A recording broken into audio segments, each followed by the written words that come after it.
News ಒಳಗೆ ಸ್ವಾಗತ. ನಾನು ಲಕ್ಷ್ಮಣ್ ಹೂಗಾರ್.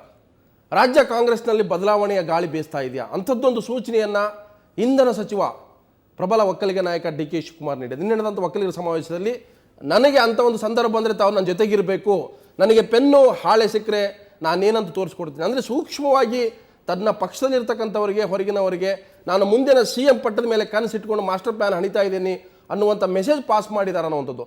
ಹಾಗಾಗಿ ಒಂದು ವೇಳೆ ಲೋಕಸಭಾ ಚುನಾವಣಾ ಫಲಿತಾಂಶ ಹೊರಬೀಳ್ತಾ ಇದ್ದಾಗೆ ಡಿ ಕೆ ಶಿವಕುಮಾರ್ ತನ್ನ ರಾಜಕೀಯ ದಾಳಗಳನ್ನು ಎಸಲಿಕ್ಕೆ ಮುಂದಾಗ್ತಾರಾ, ಈ ಎಲ್ಲ ಪ್ರಶ್ನೆಗಳನ್ನು ಕಾಡ್ತಾ ಇದ್ದಾವೆ. ನಿನ್ನೆ ನಡೆದಂಥ ಒಕ್ಕಲಿಗರ ಸಮಾವೇಶದಲ್ಲಿ ಡಿ ಕೆ ಶಿವಕುಮಾರ್ ಆಡಿದಂಥ ಮಾತುಗಳು ಅನೇಕರ ಹುಬ್ಬೇರಿಸುವಂಥದ್ದು ಅಷ್ಟೇ ಅಲ್ಲ, ರಾಜಕೀಯ ವಲಯದಲ್ಲಿ ದೊಡ್ಡ ಚರ್ಚೆಗೆ ಇದು ಒಂದು ದಾರಿ ಮಾಡಿಕೊಟ್ಟಿದೆ. ಸೊ ಡಿ ಕೆ ಶಿವಕುಮಾರ್ ನಿನ್ನೆ ಹೇಳಿದ್ರು, ಅದನ್ನು ನೋಡಿಕೊಂಡು ನಾನು ಚರ್ಚೆ ಶುರು ಮಾಡ್ತೀನಿ. ಈ ಸಮಾಜ ಜೊತೆ ಇದ್ದೇನೆ ಅಂತ ಹೇಳಲಿಕ್ಕೋಸ್ಕರ ನಾನು ಇಲ್ಲಿಗೆ ಬಂದಿದ್ದೇನೆ, ಇಷ್ಟೇ, ಬೇರೆ ಏನಿಲ್ಲ. ನಿಮ್ಮ ಸನ್ಮಾನ ಎಲ್ಲ ಒಂದು ಕಡೆ ಇರಲಿ.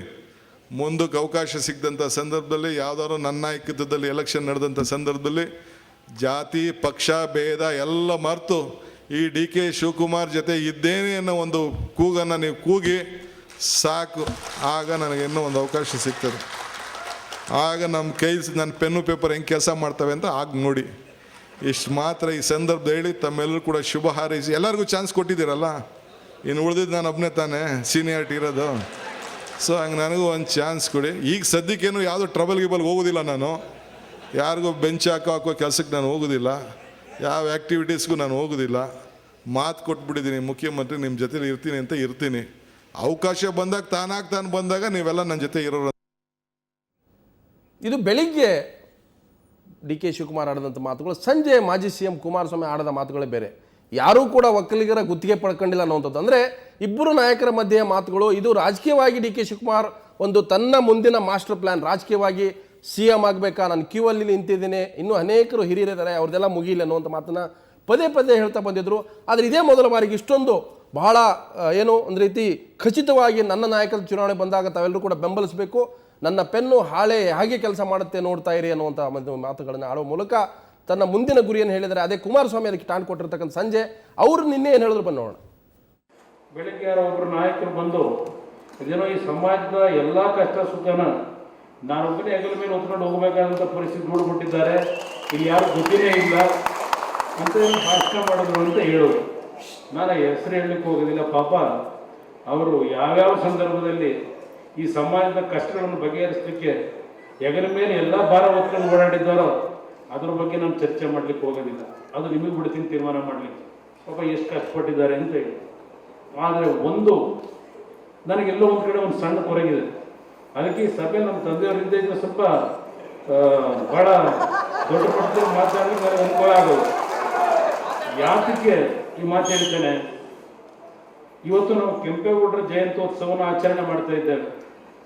ಹಲವಾರು ವಿಚಾರಣಾ ಸಂಕಿರಣಗಳನ್ನು ಬೆಳಗ್ಗೆಯಿಂದ ಹಲವಾರು ನಮ್ಮ ಸಮಾಜದ ಬಂದಿರತಕ್ಕಂಥ ವ್ಯಕ್ತಿಗಳು ನಿಮ್ಮಗಳ ಒಂದು ಮುಂದೆ ಹಲವಾರು ವಿಷಯಗಳನ್ನು ಪ್ರಸ್ತಾಪ ಮಾಡಿದ್ದಾರೆ. ನಾನು ಕೆಲವು ವಿಷಯಗಳನ್ನು ಪ್ರಸ್ತಾಪ ಮಾಡಿದ್ರೆ ಎಲ್ಲೋ ವೈಯಕ್ತಿಕವಾಗುವ ಸ್ವಾರ್ಥಕ್ಕೂ ಕುಮಾರಸ್ವಾಮಿ ಪ್ರಸ್ತಾಪ ಮಾಡ್ತಾ ಇದ್ದಾನೆ ಅಂತ ಹೇಳಿ ಯಾರೋ ಅನ್ಯತ ಭಾವಿಸಬೇಡಿ ಅಂತ ಹೇಳಿ ಮೊದಲನೇದಾಗಿ ನಿಮ್ಮಲ್ಲಿ ನಾನು ಕೈ ಜೋಡಿಸಿ ಮನವಿ ಮಾಡ್ತೇನೆ, ಅನ್ಯತ ಭಾವಿಸಬೇಡಿ. ಸೊ ಹಾಗಾದರೆ ಒಕ್ಕಲಿಗರ ಸಾರ್ವಭೌಮ ನಾಯಕ ಆಗೋದು ಯಾರು ಅನ್ನುವಂಥ ಪ್ರಶ್ನೆಗೆ ಇಬ್ಬರು ನಾಯಕರು ಮಾತಾಡ್ಕೊಂಡಿದ್ದಾರೆ. ಸೊ ಇಲ್ಲಿವರೆಗೂ ಅನೇಕ ನಾಯಕರು ಆಗಿದ್ದರೂ ಕೂಡ ಸದ್ಯಕ್ಕೆ ಸಾರ್ವಭೌಮ ನಾಯಕ ಅನ್ನುವಂಥ ಪ್ರಶ್ನೆ ಬಂದಾಗ ಅದು ದೇವೇಗೌಡರ ಹೆಸರು ಬರುತ್ತೆ. ಓಟ್ ಹಾಕೋದು ಬಿಡೋದು ಬೇರೆ ವಿಚಾರ, ರಾಜಕೀಯವಾಗಿ ಬೇರೆ ವಿಚಾರ. ಆದರೆ ಒಂದು ನಾಯಕತ್ವ ಅಂತ ಬಂದಾಗ ಆ ರೀತಿಯ ಮಾತುಗಳಿದ್ದಾವೆ. ಸದ್ಯದ ಸ್ಥಿತಿ ಬದಲಾವಣೆ, ರಾಜಕಾರಣ ಅನ್ನೋದು ನಿಂತ ನೀರಲ್ಲ, ಬದಲಾವಣೆ ಆಗ್ತಾ ಇರುತ್ತೆ, ಅನೇಕ ಚಕ್ರಗಳು ತಿರುಗ್ತಾ ಇರ್ತವೆ. ಆ ಸಂದರ್ಭದಲ್ಲಿ ಬರ್ತಕ್ಕಂಥ ಸವಾಲುಗಳಿಗೆ ಯಾರು ಹೆಗಲು ಕೊಡ್ತಾರೆ ಅವ್ರ ನಾಯಕರಾಗುವಂಥದ್ದು. ಆ ಸೂಚನೆಯನ್ನು ಅರಿತೇ ಡಿ ಕೆ ಶಿವಕುಮಾರ್ ಈ ರೀತಿಯ ಮಾತುಗಳನ್ನು ಆಡಿದಾರಾ ಅಥವಾ ಅಂಥದ್ದೊಂದು ಸೂಚನೆ ತನ್ನ ಪಕ್ಷಕ್ಕೆ, ಎದುರಾಳಿಗಳಿಗೆ, ಹೈಕಮಾಂಡ್ಗೆ ನೀಡಿದಾರಾ? ಕಾಂಗ್ರೆಸ್ ಇಂಥದ್ದು ಸಹಿಸಿಕೊಳ್ಳುತ್ತಾ? ಈ ರೀತಿ ಅವರೇ ಭಾವಿಸ್ಕೊಂಡು ಮಾತಾಡುವಂಥದ್ದು ಗೊತ್ತಿಲ್ಲ. ಚರ್ಚೆ ಮಾಡ್ತೀನಿ. ಮಾಸ್ಟರ್ ಪ್ಲಾನ್ ಏನು ಡಿ ಕೆ ಶಿವಕುಮಾರ್ ಅನ್ನೋಂಥದ್ದು ಒಂದಷ್ಟು ಪಾಯಿಂಟ್ಗಳಲ್ಲಿ ನೋಡ್ಕೊಂಬರೋಣ. ಮುಂದಿನ ಚುನಾವಣೆಯಲ್ಲಿ ಕಾಂಗ್ರೆಸ್ ನೇತೃತ್ವ ವಹಿಸಿಕೊಳ್ಳಲು ಮುಂದಾಗಿದ್ದಾರೆ ಡಿ ಕೆ ಶಿವಕುಮಾರ್. ಯಾಕಂತಂದ್ರೆ ಈ ಮಾತುಗಳನ್ನು ಆಡ್ತಾ ಇದ್ದಾರೆ, ಎಂದೂ ಕೂಡ ಈ ರೀತಿಯ ಬಹಿರಂಗವಾಗಿ ಮಾತುಗಳನ್ನು ಆಡ್ತಾ ಇರಲಿಲ್ಲ. ಯಾಕಂತಂದ್ರೆ ಮಂತ್ರಿ ಪದವಿ ಪಡೆಯಬೇಕಾದ್ರೆ ಎಷ್ಟೊಂದು ಕಷ್ಟಪಟ್ಟರು, ಯಾವ ರೀತಿಯಾಗಿ ಹೈಕಮಾಂಡ್ ಮಟ್ಟದಲ್ಲೂ ಕೂಡ ಒಂದು ರೀತಿಯ ಒಂದು ಕಸರತ್ತಾಗಿ ಕೊನೆಗೆ ಮಂತ್ರಿ ಸ್ಥಾನ ಪಡ್ಕೊಂಡಿರ್ತಕ್ಕಂಥದ್ದು. ಹಾಗಾದರೆ ಮುಂದಿನ ವಿಧಾನಸಭಾ ಚುನಾವಣೆ ಡಿ ಕೆ ಶಿವಕುಮಾರ್ ಹೆಗಲ ಮೇಲೆ ಹೊತ್ಕೊಂಡು ಹೋಗೋಕ್ಕೆ ಮುಂದಾಗಿದ್ದಾರೆ ಅನ್ನುವಂಥದ್ದು. ಅಂದರೆ ತನ್ನ ನೇತೃತ್ವದ ಚುನಾವಣೆ ನಡೆಯುತ್ತೆ ಅನ್ನುವಂಥ ಸೂಚನೆಯನ್ನು ಕೊಡ್ತಾ ಇದ್ದಾರಾ? ಒಕ್ಕಲಿಗರ ಸಾರ್ವಭೌಮ ನಾಯಕರಾಗಲು ಈಗಿನಿಂದಲೇ ಕಾರ್ಯತಂತ್ರ ರೂಪಿಸ್ತಾ ಇದ್ದಾರೆ. ಯಾಕಂತಂದ್ರೆ ಒಂದು ರೀತಿ ರಾಜ್ಯದ ಜಾತಿ ಸಮೀಕರಣದಲ್ಲಿ ಒಂದೊಂದು ಪ್ರಬಲ ಜಾತಿಗಳು ಒಂದೊಂದು ಪಕ್ಷದ ನಾಯಕತ್ವವನ್ನು ಬೆಂಬಲಿಸ್ತಾ ಬಂದ ಇರ್ತಕ್ಕಂಥದ್ದು.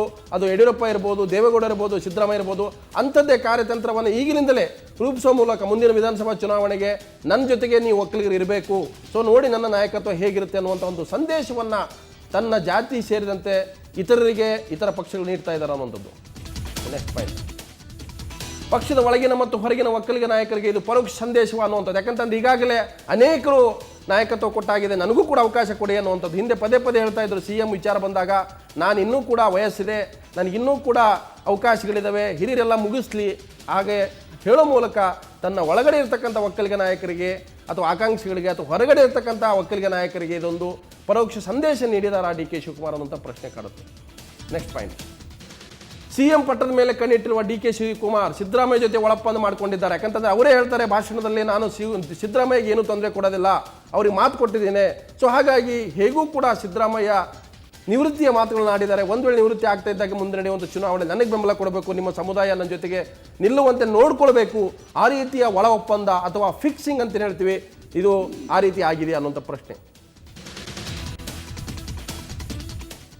ಎಸ್, ಖಂಡಿತ ರಾಜಕಾರಣ ಅಂತಲೇ ನಿಂತು ನೀರಾಗೋದಿಲ್ಲ, ಅನೇಕ ತಿರುವುಗಳನ್ನು, ಹೊಳಲುಗಳನ್ನು, ಮಜಲುಗಳನ್ನು ದಾಟ್ತಾ ಹೋಗುತ್ತೆ. ಈ ವಿಚಾರದಲ್ಲೂ ಕೂಡ ಅಂಥದ್ದೇ ಒಂದು ಸಂದರ್ಭ ಬರ್ತಾ ಇದೆ ಅನ್ನೋದು ಹಿರಿಯ ಪತ್ರಕರ್ತರು, ವಿಶ್ಲೇಷಕನ ಮಹಾದೇವ ಪ್ರಕಾಶ್ ಜೊತೆಗೆ. ಮಹಾದೇವ ಪ್ರಕಾಶ್ ಸ್ವಾಗತ. ಸೊ DK ಶಿವಕುಮಾರ್ ಆಡಿದ ಮಾತುಗಳನ್ನು ನೋಡ್ತಾ ಇದ್ದಾರೆ, ಅವರು CM ಪಟ್ಟದ ಮೇಲೆ ಕಣ್ಣಿಟ್ಟಿದ್ದಾರೆ, ಈಗಲಿಂದಲೇ ತಾಲೀಮು ಶುರು ಮಾಡ್ಕೊಂಡಿದ್ದಾರೆ.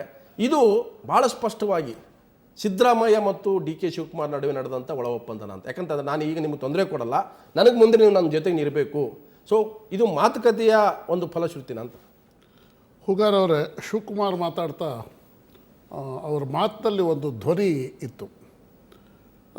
ನಾನು ಈ ರೀತಿ ಮಾತನಾಡ್ತಾ ಇದ್ದೀನಿ ಅಂದರೆ ಅರ್ಥ ಯಾರಿಗೋ ತೊಂದರೆ ಕೊಡ್ತೀನಿ ಅಂತ ಅಲ್ಲ, ಸಿದ್ದರಾಮಯ್ಯನವ್ರ ಜೊತೆಲಿ ನಾನು ಇರ್ತೀನಿ, ಅವರು ಮಾತು ಕೊಟ್ಟಿದ್ದೀನಿ, ಮಾತಂಗೆ ನಡ್ಕೊಳ್ತೀನಿ ಅನ್ನೋ ಮಾತನ್ನು ಶಿವಕುಮಾರ್ ಹೇಳಿದ್ದಾರೆ. ಹಾಗೆ ಇನ್ನೊಂದು ಮಾತು ಮುಂದುವರಿತಾ ಹೇಳ್ತಾರೆ, ಸಮಯ ಸಂದರ್ಭ ಹೇಳಕ್ಕಾಗಲ್ಲ, ಅವಕಾಶಗಳು ತಾನಾಗಿ ಬಂದಂತಹ ಸಂದರ್ಭದಲ್ಲಿ ನಾನು ಒಕ್ಕಲಿಗರು ನನ್ನ ಕೈ ಹಿಡಿಬೇಕು ಅನ್ನುವ ಅರ್ಥದ ಮಾತುಗಳನ್ನು ಹೇಳಿದ್ದಾರೆ.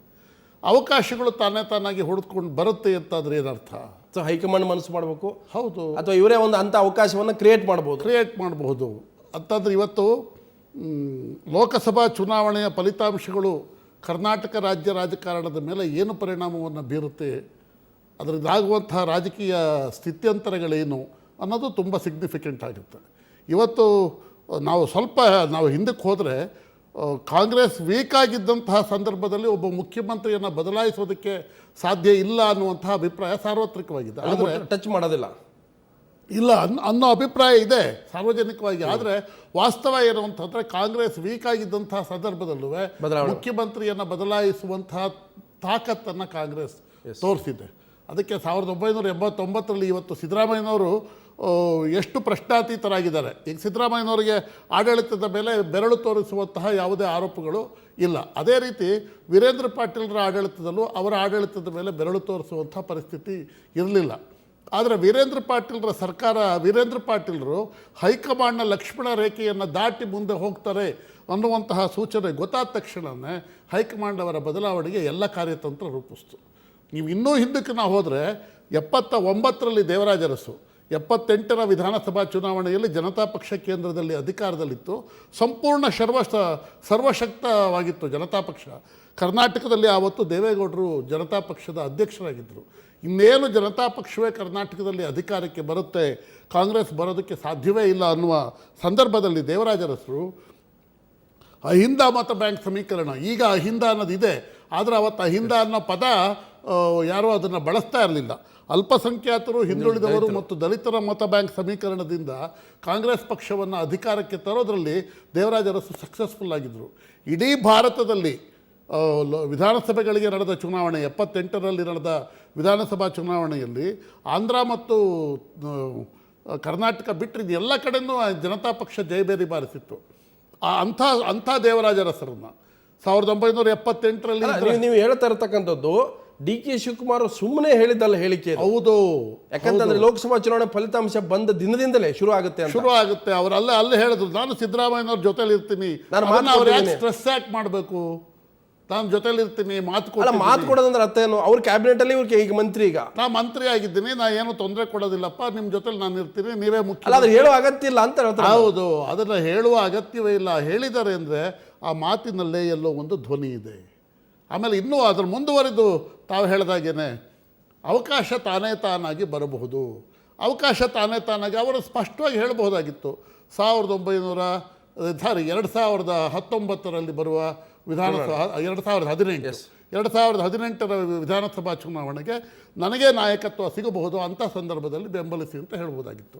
ಅದನ್ನು ಹೇಳಿಲ್ಲ. ಅಥವಾ ಮುಂದಿನ ನನ್ನ ನಾಯಕತ್ವದಲ್ಲಿ ಚುನಾವಣೆ ಬಂದಾಗ ಅಂತ ಹೇಳ್ತಾರೆ ಅಂತ ಹೇಳ್ತಾರೆ, ನೀವು ನನ್ನನ್ನು ಬೆಂಬಲಿಸಬೇಕು, ನನ್ನ ನೋಡಿ ಪೆನ್ನು ಹಾಳಿ ಯಾವ ರೀತಿ ಕೆಲಸ ಮಾಡುತ್ತೆ. ಹೌದು, ಅವಕಾಶ ತಾನೇ ತಾನಾಗಿ ಬರಬಹುದು ಅನ್ನುವಂತಹ ಮಾತಲ್ಲಿ ಧ್ವನಿ ಇದೆ. ಬಿಟ್ವೀನ್ ದಿ ಲೈನ್ಸನ್ನು ನಾವು ರೀಡ್ ಮಾಡಬಹುದು. ಎಲ್ಲೋ ಒಂದು ಹಂತದಲ್ಲಿ ಕರ್ನಾಟಕ ರಾಜ್ಯ ರಾಜಕಾರಣದಲ್ಲಿ ಸ್ಥಿತ್ಯಂತರ ಘಟಿಸಬಹುದು. ಅಂತಹ ಸಂದರ್ಭದಲ್ಲಿ ತಾನು ನಾಯಕತ್ವವನ್ನು ತೆಗೆದುಕೊಳ್ಬೇಕು ಅನ್ನುವಂತಹ ಮಾತು. ತಾವು ಈಗಲೂ ತಮಗೆ ನಂಬಿಕೆ ಇದೆ ಡಿ ಕೆ ಶಿವಕುಮಾರ್ ಈಗಲೂ ಕೂಡ ಒಬ್ಬ ಬಂಡುಕೋರ ನಾಯಕ ಆಗಲಿಕ್ಕೆ ಮಾನಸಿಕ ಸಿದ್ಧತೆ ಮಾಡ್ಕೊಳ್ತಾ ಇದ್ದಾರೆ ಅಂತ. ಯಾಕಂದ್ರೆ ಹಿಂದೆ ವಿಲಾಸರಾವ್ ದೇಶಮುಖ್ ಸರ್ಕಾರದ ಅನೇಕ ಶಾಸಕರನ್ನ ಬೆಂಗಳೂರಿನಲ್ಲಿ ಕೂಡ ಹಾಕಿದ್ದು, ಅದು ನಾಯಕತ್ವ ವಹಿಸಿದ್ದು ಡಿ ಕೆ ಶಿವಕುಮಾರ್. ಅಂಥ ಒಂದು ಕ್ಷಿಪ್ರ ರಾಜಕೀಯ ಬೆಳವಣಿಗೆಗಳಿಗೆ ಡಿ ಕೆ ಶಿವಕುಮಾರ್ ಮಾನಸಿಕ ಸಿದ್ಧತೆ ಮಾಡ್ಕೊಳ್ತಾ ಇದ್ದಾರಾ? ಇರಬಹುದು. ಏಕೆಂತಂದರೆ ಒಂದು ಹೂಗಾರವರೇ, ಶಿವಕುಮಾರ್ 6ನೇ ಬಾರಿ ವಿಧಾನಸಭೆಗೆ ಗೆದ್ದಿರೋದು.